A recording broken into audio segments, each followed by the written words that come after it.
Halo Bapak Ibu dan Saudara yang terkasih, salam sehat penuh kerahiman Tuhan, salam katekese. Berjumpa dalam Pojok Iman, dalam edisi Kupas Tuntas ini kita masih membahas dan meneruskan mengenai novena kerahiman ilahi. Dan kemarin-kemarin kita sudah bahas novena hari ketiga. Hari ini kita akan membahasnya novena hari keempat dengan intensi atau bahan doa supaya kita mendoakan jiwa orang-orang yang belum beriman. Bagaimana ajakan itu menjadi sangat penting dan bagaimana Yesus mengundang kita melalui Santa Faustina untuk mendoakan mereka. Siapakah yang dimaksud Tuhan Yesus dengan jiwa orang-orang yang belum beriman itu? Yuk kita simak dalam cuplikan ini. Para suster, frater, Bapak Ibu, Saudara, saudara terkasih yang dicintai Tuhan. Bersama dengan firman Tuhan yang diantar dari kitab Ibrani kepada kita intensikan bersama novena kerahiman ilahi dengan beberapa permenungan. Kita boleh bertanya, mengapa temanya dianjurkan Tuhan Yesus kepada Santa Faustina adalah jiwa-jiwa orang yang belum beriman. Dan pada novena hari ini Tuhan Yesus memintanya dengan amat sangat untuk membawa orang-orang yang tak beriman dan mereka yang belum mengenalnya. Mungkin kita juga bertanya, siapakah yang dimaksud Tuhan Yesus? Apakah orang-orang tak beriman itu adalah mereka yang tak beriman kepadamu? Ataukah juga jiwa-jiwa saudara-saudari yang beriman namun suam-suam kuku? Ada beberapa permenungan di sini yang menjadi sebuah pertanyaan kita. Yang pertama adalah saudara-saudari adalah orang mereka semua jiwa-jiwa orang yang tidak mengakui Tuhan. Apakah mereka orang yang tidak mengakui adanya Tuhan? Karena memang mereka belum pernah sama sekali mendengar tentang adanya Tuhan. Apalagi kepercayaan mereka tentang kehidupan kekal. Bahkan tentang adanya surga pun mereka tak mengetahuinya. Apakah yang dimaksud demikian? Orang-orang yang belum beriman, mereka orang yang tidak mengakui adanya Tuhan. Ataukah golongan kelompok orang kedua yang kita kelompokkan sebagai orang-orang yang jelas-jelas menolak Tuhan. Orang-orang ini tahu Tuhan, tapi menolak kabar gembira dari Tuhan. Orang-orang jenis ini kesudahannya adalah kematian belaka. Ataukah orang-orang dari golongan kelompok ketiga, di mana orang ini percaya pada Tuhan, mengabdi kepada Tuhan, melaksanakan firman-firman-Nya, tetapi dalam praktek kesehariannya dia tidak membawa sifat-sifat ilahi, bahkan perintah-perintah Tuhan. 3 jenis golongan ini adalah permenungan kita, dan bersama kita akan berguru pada Santa Faustina. Apa yang disampaikan di sana menjadi intisari dari saudara-saudari kita yang belum mengenal Tuhan dan perlu kita doakan. Dalam catatan harian Santa Faustina hanya dikatakan, kita perlu mendoakan kelompok orang-orang, jiwa-jiwa mereka yang belum mengenal Tuhan.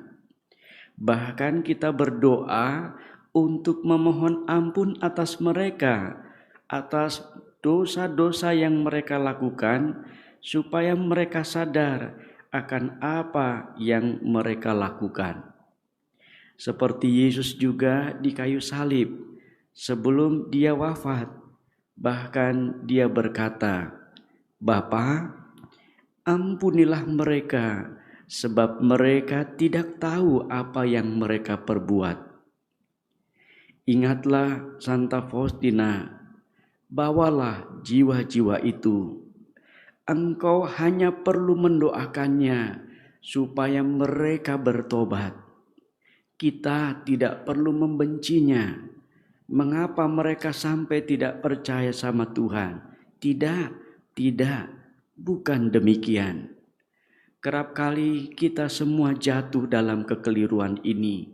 Seakan-akan ada dua blok, orang-orang jahat dan orang-orang baik. Tidak, mereka semua adalah ciptaanku. Maka dalam catatan ini Tuhan Yesus menganjurkan kepada Santa Faustina upaya-upaya yang bijaksana dan rendah hati ialah melalui jalan doa. Sabda Tuhan bahkan sangat jelas dikatakan kepada Faustina, "Oh, betapa hatiku terluka karena adanya jiwa-jiwa yang tidak percaya. Jiwa yang seperti ini mengakui aku kudus dan adil, tapi dia tidak percaya bahwa aku ini Sang Kerahiman. Ia tidak percaya akan kebaikanku." Patut diingat Santa Faustina, roh-roh jahat saja memuji keadilanku, meski mereka tidak percaya akan kebaikanku. Saya membaca ini agak merinding, melihat bagaimana roh-roh jahat saja memuji keadilan Tuhan. Roh-roh jahat. Tetapi dibandingkan di sini manusia. Apakah manusia malah melebihi dari roh-roh jahat? Padahal di sini maksud hati Allah tidaklah demikian.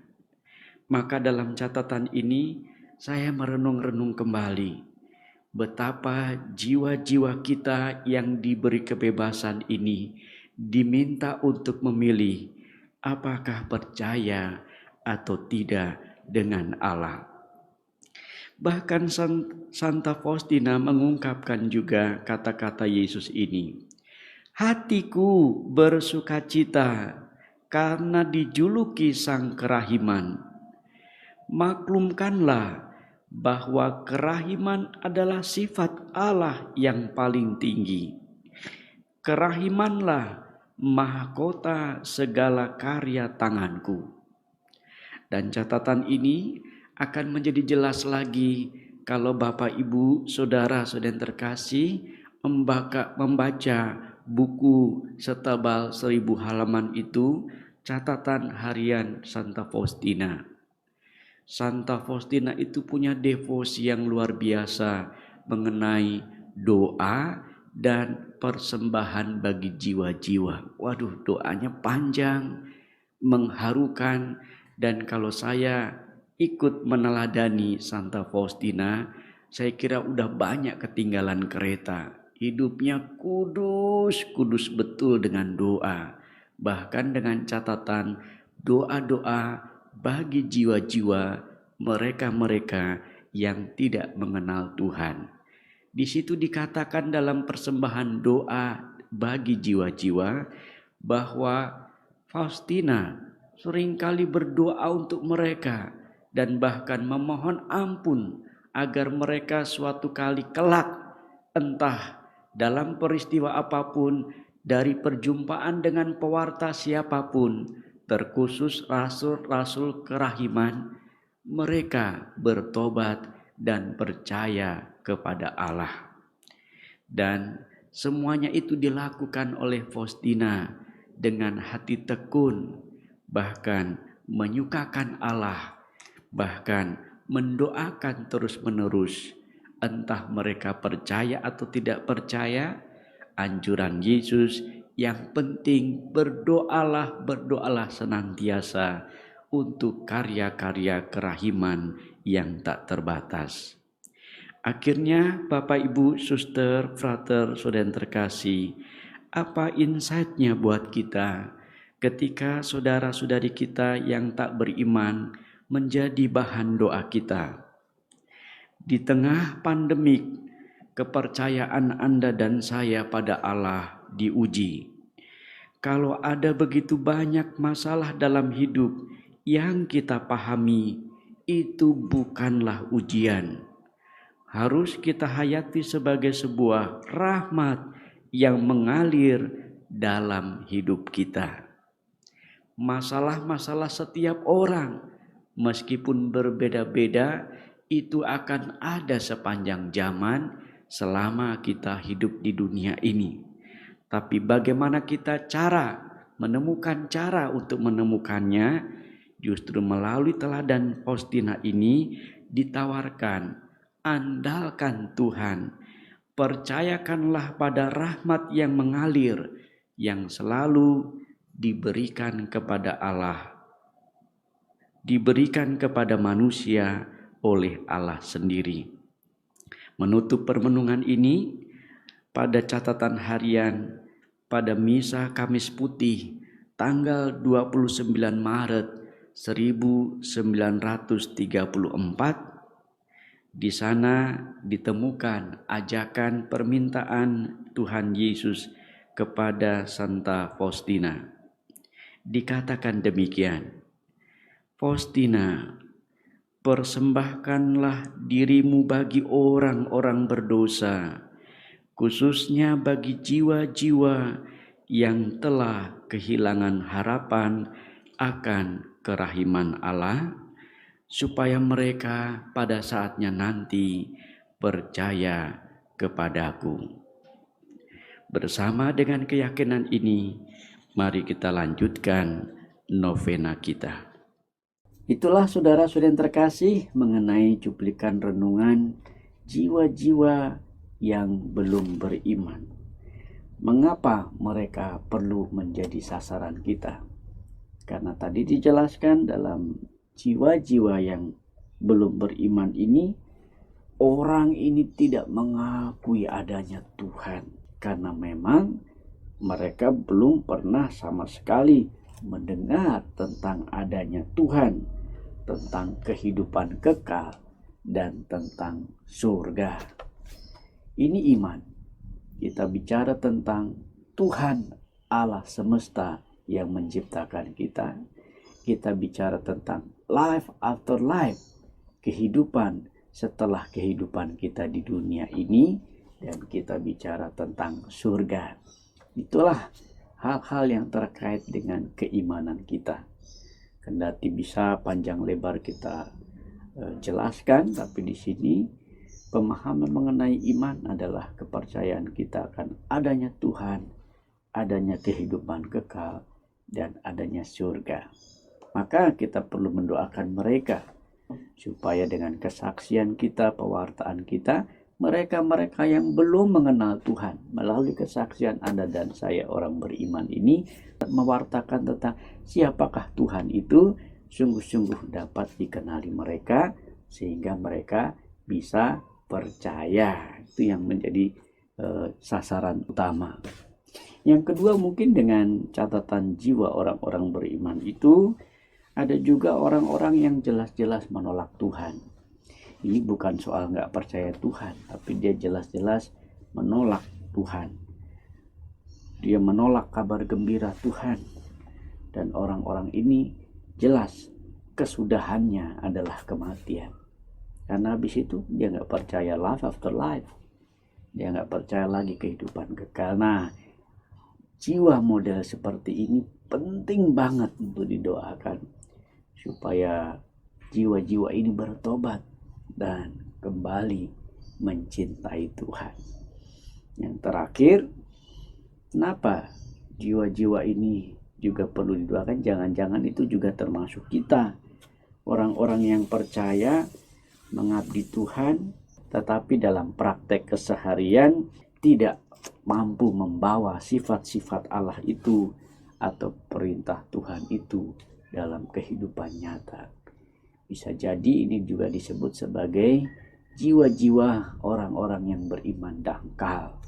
Maka dalam catatan ini, yuk gambaran ini kita doakan menjadi intensio agar makin banyak orang mengenal Tuhan, siapakah Tuhan itu, dan makin jelas tujuan kehidupan Anda dan saya ialah kehidupan kekal dan surga. Ini harus menjadi cita-cita karena Anda beriman kepada Tuhan. Akhirnya, makan ketupat, minumnya jus, tetap semangat melayani Yesus. Yesus kau andalanku,